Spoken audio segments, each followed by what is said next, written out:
Ay, nako! Pasapat niyo yan, o! Para mo na, para. Papat niyo, papat!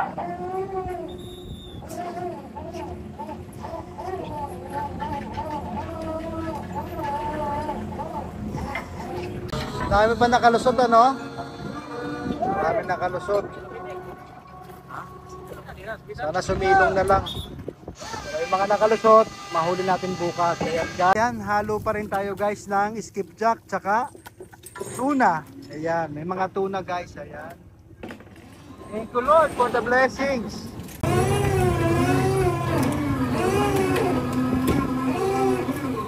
Second salo.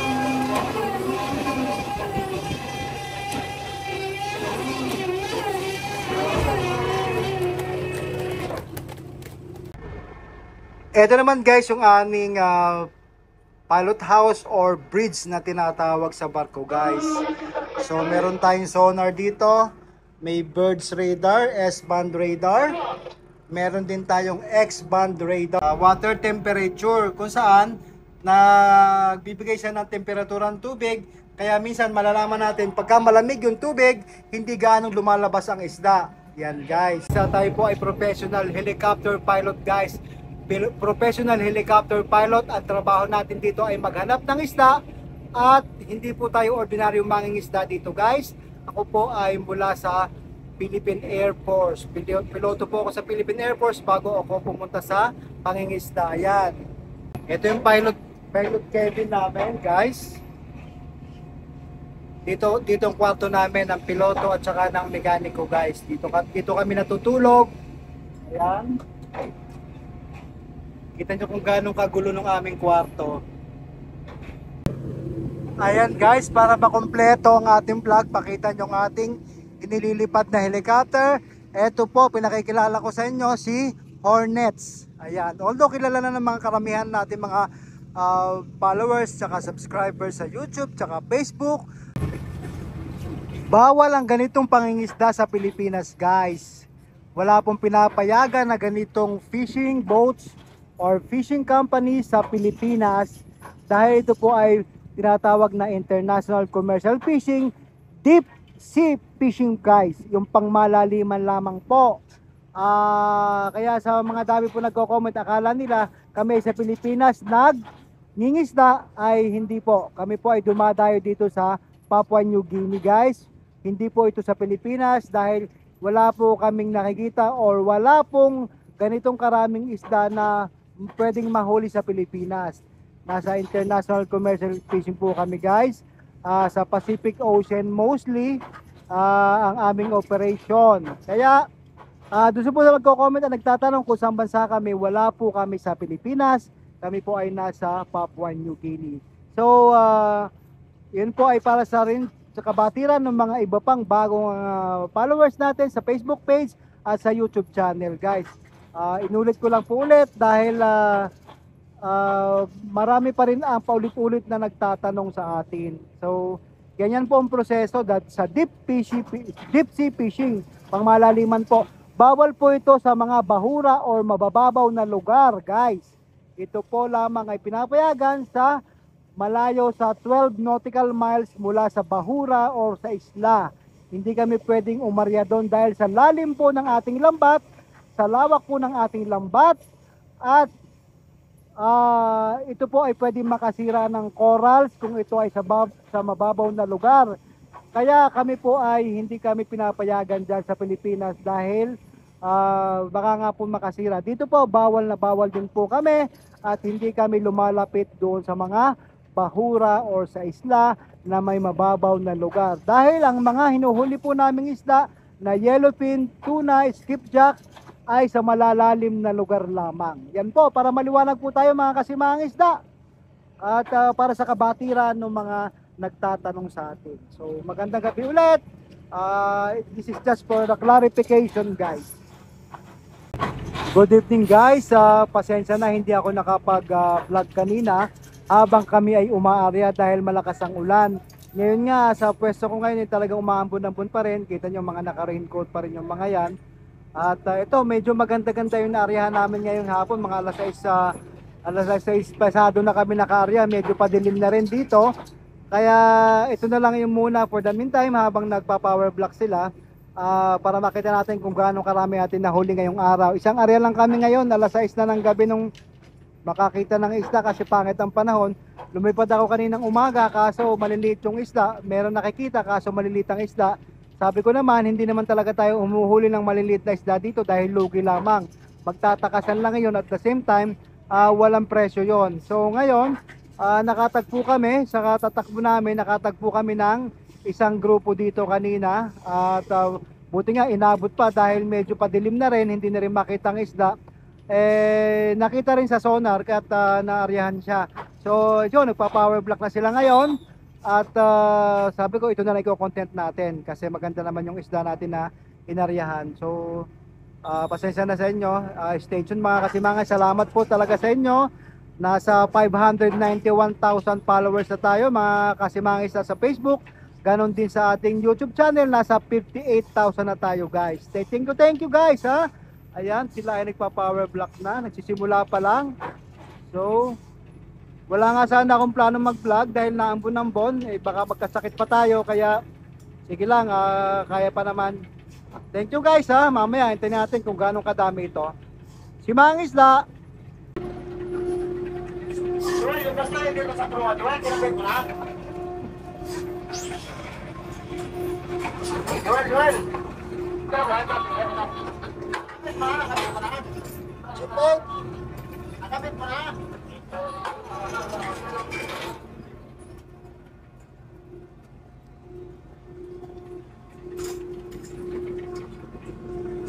Yung ating fishing master guys ay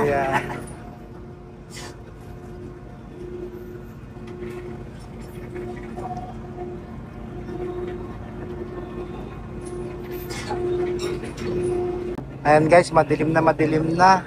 Buti talaga malakas yung mga ilaw ng ating barko, kaya maliwanag naman dito sa side nito. Kita nyo yan, umaambon no. Kaya sabi ko sa inyo kanina, ang pangit mag-vlog kung naulan, tsaka baka masira pa tong cellphone ko, kaya hindi ko nakununan yung pag-arya namin kanina. So mahalaga naman kasi naka-arya tayo guys at may blessings dito sa ating loob ng lambat. Tingnan natin mamaya kung gaano talaga ang mahuhuli sa ganitong oras na pag-arya namin. 6 plus na nga yung kanina, kaya yan.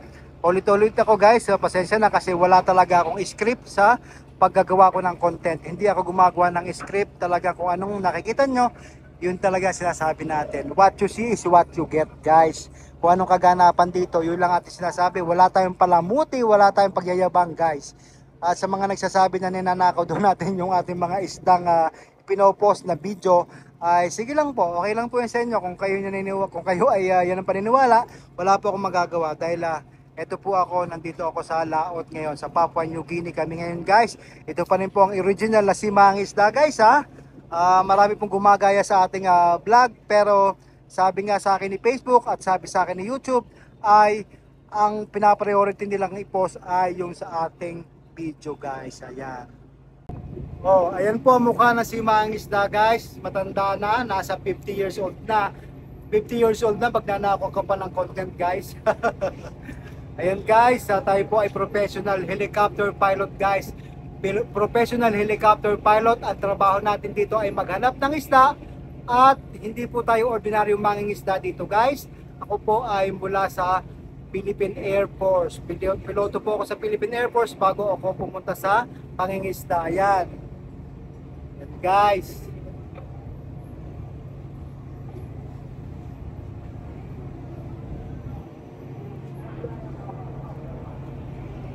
Magandang gabi po sa inyong lahat.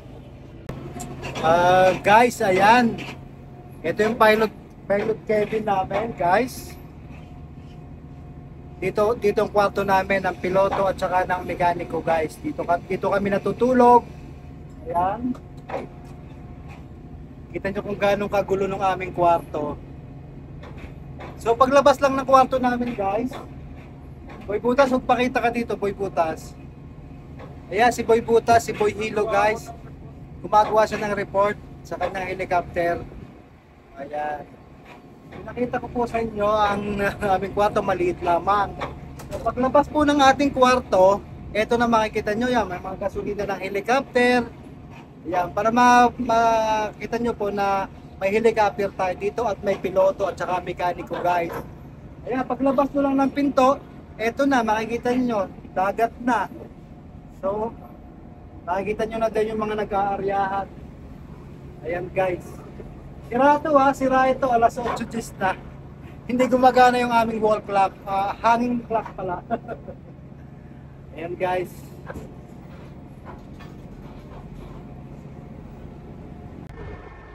Ito naman guys yung aming pilot house or bridge na tinatawag sa barko guys. So meron tayong sonar dito, may birds radar, S-band radar, meron din tayong X-band radar, meron tong another sonar, meron tayong fish finder, meron tayong CI or current indicator guys. O ito pa rin another fish finder. Ito naman yung birds radar natin, naghahanap siya. Ito nagde-detect din ng ibon. Maxi ba to o CMAP? Hindi ko matandaan. Maxi. Maxi pala to. Siyempre ang ating timon. Ito rin Maxi pa rin. Ito pa rin yung ating tawag dito. Basta yan na yan. Nagbibigay ng power. Meron din kaming insight. Meron kaming GPS. Ito, meron din kaming temperatura, guys.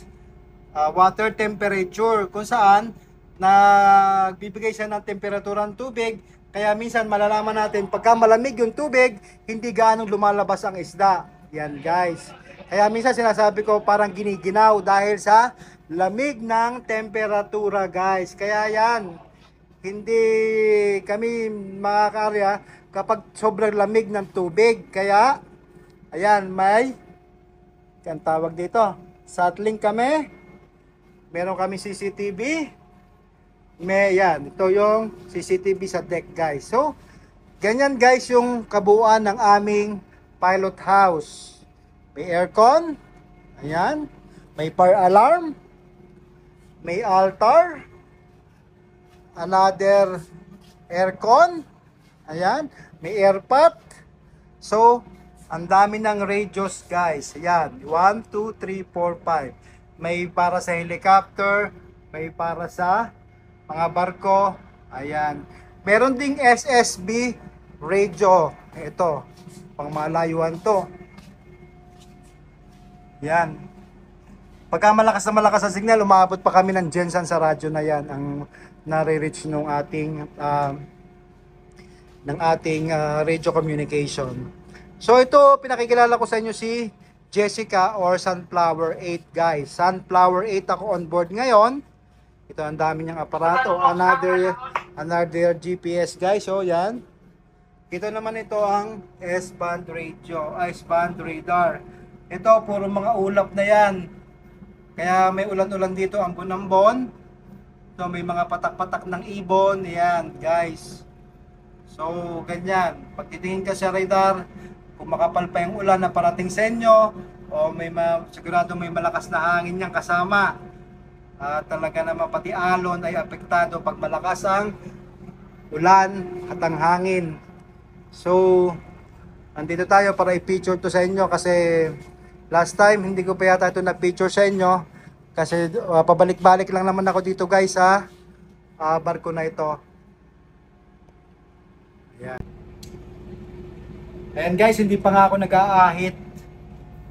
Wala mo nang ahitan kasi pag nasa operation, okay lang ng ganito. Saka na tayo mag-aahit pag tayo tumatabi na para magkahitsura naman guys. Ayan guys, pinakita ko sa inyo ang pilot house ng aming sinasakyang barko ngayon. Naka-area kami. So kita nyo dyan, ipa-power block sila. Ayan. So kahit nandito ka sa puente or sa bridge na tinatawag, nakikita mo at namomonitor mo lahat ang activities ng lahat ng crew kung nasa sila ay nako-cover ng CCTV natin. So ayan guys, may nagre-request kasi na pakita yung pilot house or bridge ng ating barko. So ganyan. Ayan. So hindi naman kalakihan ito, siguro nasa 700 tons ang capacity ng aming barko, hanggang 720 tons ang capacity ng ating barko ngayon, guys. Dati doon kay Marimar at saka kay Regine, nasa 900 plus to 950. Kay doon naman kay Shirley, nasa 1,000 plus yon. So, very common itong ganitong kalaki na barko namin, nasa 60 to 700 plus ang capacity ng aming mga barko. So, yung iba nga lang mas malalaki at medyo bago-bago pa ng konti. Ito kasi medyo may edad-edad na rin. Hindi ko alam kung anong year to ginawa. Hindi ko pa nakikita yung mga ship's particulars, guys, yung kung ano ang detalye ng ating barko. So, sa next vlog ko siguro, i-inject ko na lang o isasama ko kung ganong kahaba ito, kung ganong kalalim ang drop, kung ganong kalapad. So, ganon, guys. So, hindi ako prepared, kaya nga sabi ko, hindi ako gumagawa ng script. Kung ano lamang po maisip ko, yun na lang sinasabi ko. Kung ano nakikita nyo dito, yun lang sasabihin ko. Wala tayong ginagawang script, guys. Kaya, kung ano lang maisip natin, impromptu lang ang ginagawa ko, guys. Wala na akong ginagawang preparasyon na gano'n. Wala akong time. Kasi sa umaga, maaga ang gising, lilipad tayo para maghanap ng grasya. Ayan. So, at least ipakita ko sa inyo ang pilot house or bridge ng aming sinasakyang barko na si Sunflower 8 or si Jessica ang call sign nito, guys. So, ayan. Maraming aparato. Kaya malaking gastos, marami ang mini-maintain na aparatos at mga supplies, tsaka kung ano-ano pa. So, yan muna, habang nandun sila, nagpa-power vlog, ako naman ay nandito sa pilot house. Magandang gabi sa inyo, si Mangis da po. Ayan, guys, para makompleto ang ating vlog, pakita nyo ang ating inililipad na helicopter. Ito po, pinakikilala ko sa inyo, si Hornets. Ayan, although kilala na ng mga karamihan natin mga followers tsaka subscribers sa YouTube tsaka Facebook. Ayan po si Hornets. So, ngayon naka-area kami, kita nyo. Makita ko dito sa helipad para makomplete yung ating vlog, kasi nasabi ko kanina may piloto tayo. Ako po ang piloto, may mekaniko tayo. So kailangan makita rin yung ating helicopter na inililipad. So kita nyo, dami pang ibon na lumilipad dyan, oh. Ayan. So pag liwanag pa lang po ng araw, pagputak-pat ng araw ay tayo ay lumilipad na, naghahanap na tayo ng isda dito sa Pacific Ocean, sa Papua New Guinea area, guys. So, ayan. Pinakita ko na sa inyo. Lagi nyo naman nakikita sa mga vlog ko na lumilipad ako. Ayan. Ito yung barko natin. Si Jessica or si Sunflower 8. Ito naman ang chopper na si Hornets. So ito yung ating fishing master, galing siya sa kanyang pilot house. Yan, sa kanyang master house. So pababa naman tayo. Ayan, tambutso natin. Kita nyo yung clearance natin, maliit lang yung space natin, oh. Ayan. So pag landing natin dito, ay iwasan lang natin itong mga hazard na ito. At yung distansya ng blade natin, oh, malapit lang dito, kakapiraso lang. So talagang precision landing lang dito. Kailangan ma-expertise mo sa lipad. Ayan, oh, ang lapit lang yan. Ayan, guys. Doon naman sa pagbaba natin, nandyan na yung mga gasolina natin. May fender. Ayan, kung ano-ano mga lagay yan. Ayan. So yan po makikita nyo sa isang typical fishing boat dito sa Pacific Ocean. Ang atin pong ang Pilipinas po, wala pong ganitong barko na pinapayagan na mangisda sa Pilipinas dahil pang malaliman po ito, pang high seas po or deep sea fishing.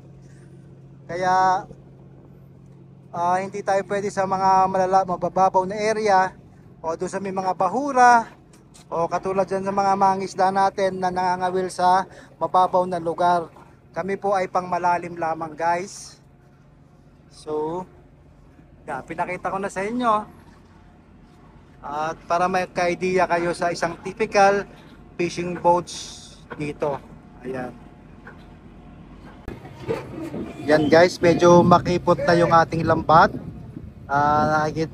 Nakikita-kita na dito yung umiikot-ikot na isda sa loob ng ating lambat. At medyo nasigipat, ang dami ng tinga guys, oh. Kaya na pa nagtitingahan yan kasi inabot na naman kami ng gabi. Ganyan kasi guys, pagkagabi hindi maiwasan yung tumitinga. Hindi na matanggal yan isa-isa dahil mas maraming titinga pagka yan ay pinaran nyo o itinigil nyo ang pagpa-power block. So, ayan. Pinapagpag na lang yan guys para malaglag yung mga isda. Ang dami na nagtingahan dyan.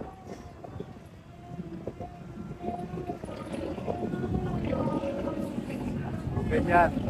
Kaya nangyayari pagka inaabot ng gabi. Lalo na pagka kumipot na yung lambat. Ay, nako! Pasapat nyo yan, oh! Alam mo na, para. Papat nyo, papat!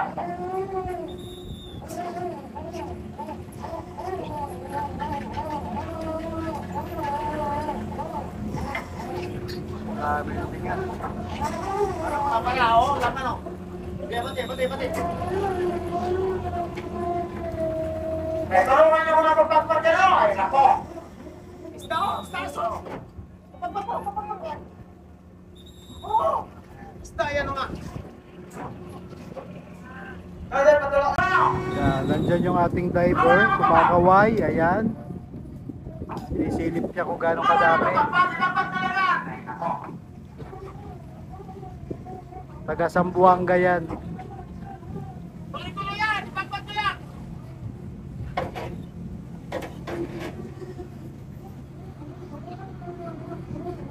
Ako lang!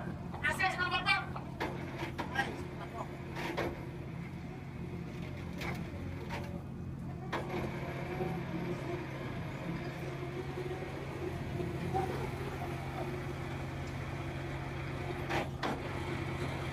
Tawan mo na yan, Kuel!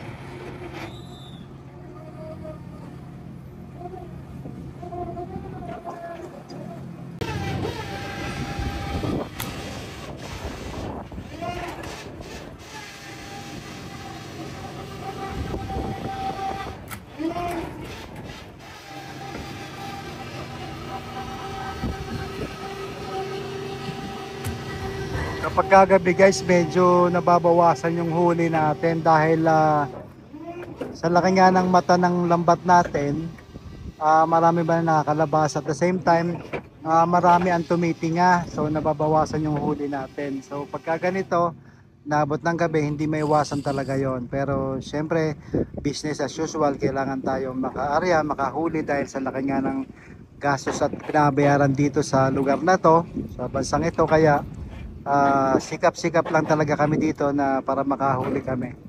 So ganyan yung ginagawa na sa international commercial fishing. Lahat ng company ganito kasi last moment sa hapon or na maliwanag pa, ang mga fishing boat ay talagang nagsusumikap na maka-area kasi sa per day na binabayaran dito ay para at least makabawi sa gastos man lang sa crudo, sa per day, sa permit, sa crudo, bayad sa tao, pagkain ng tao. So madami talagang pinagkakagastusan ng isang commercial fishing industries guys. Ayan. Mga 30 tons, maganda na yon. So, hindi ko alam kung ilan ito kasi hindi ko pa nakausap yung diver natin kung ilan ang estimate niya. Pero sana kahit pa paano ay may masalok tayo ngayong gabi.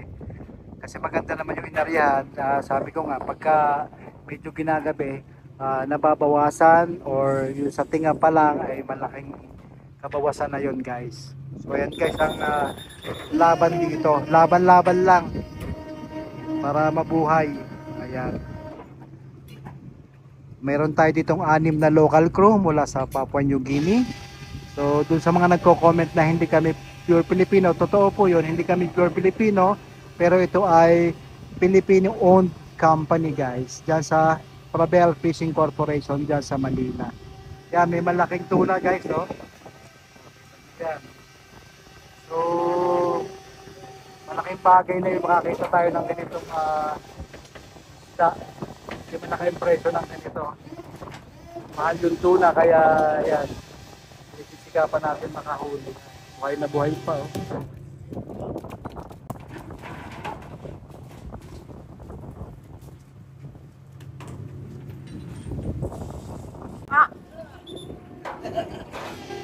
Mga tuna, yan. Tuna, baby, ayan.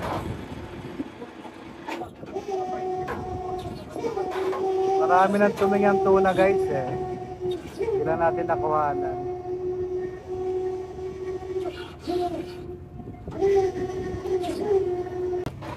Gagamitan na nila, guys, ng strobo. Ayan. Yung strobo, yung puting lubid na yan. Napakatibay nito, guys. Ginagamit lang siya pagka medyo mabigat yung lambat natin or last portion na ng pag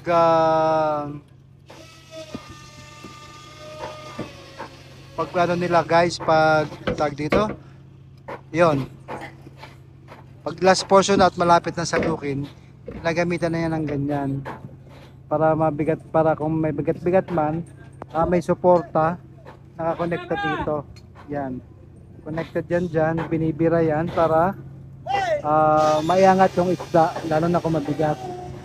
So ito siguro, sabi ng diver, baka abutin lang ng mga 15 tons pataas. Sabi ko nga sa inyo, marami pa na nakakalusot na isda, lalo na kung gabi, kasi malaki yung mata ng ating lambat. At pagka ganyan, ikot nga ng ikot ang isda, kaya tumitinga. So nababangga sila, pagtinga nila, namamatay na sila sa namamatay sila at nasa ilalim na sila ng lambat, guys. Ayan. Strobo na. So parang isang bira lang yata ito, eh. Malapit na magsalok.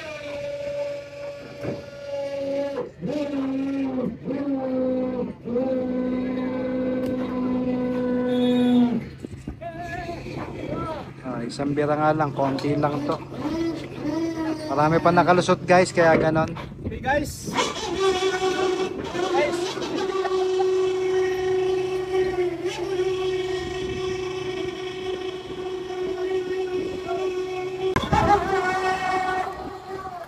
Konti lang.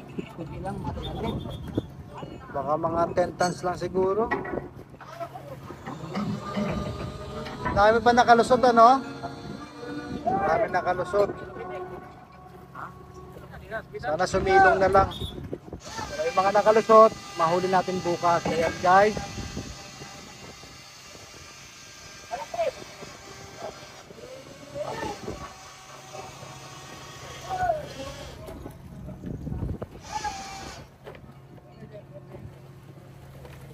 ayan guys, nasa proseso na tayo ng pagsasalok. At thank you Lord, na bless na naman tayo.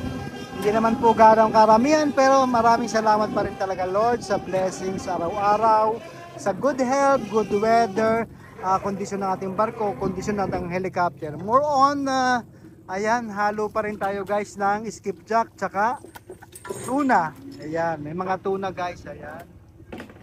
Thank you Lord for the blessings. Okay.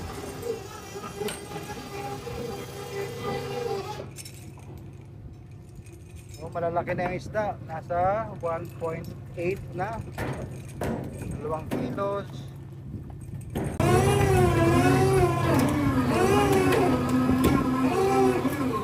Second salok.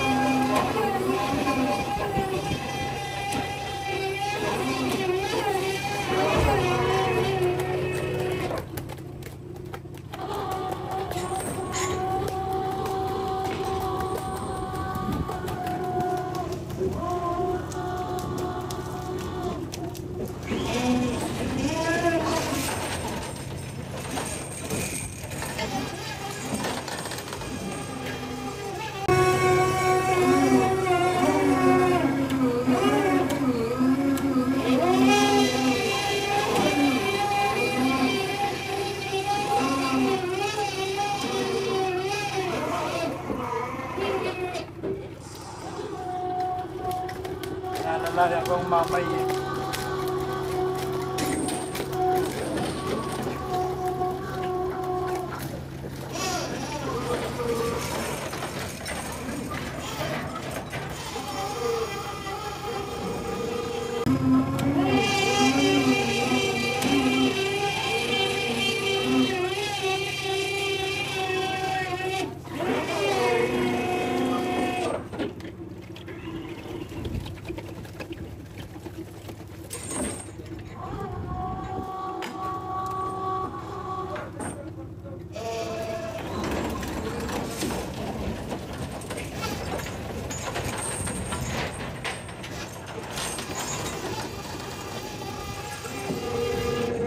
Kaya tayong lasalok guys, konti na lang.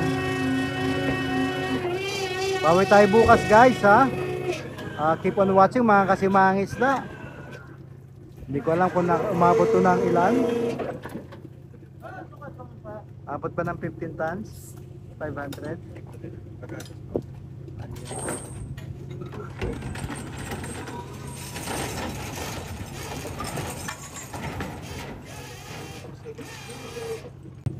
Inabot lang guys ng 14 tons ang ating huli ngayong gabi. Thank you Lord for the blessings. Bawi tayo bukas at nang sa ganon ay makabawi-bawi ang company natin sa kagastusan dito guys. Ayan. So shoutout again sa ating mga followers. 491,000 sa ating Facebook page at almost 58,000 na tayo guys sa YouTube channel. Thank you guys for watching. Ito pa rin po ang inyong kasimahang isda. Maraming salamat, magandang gabi.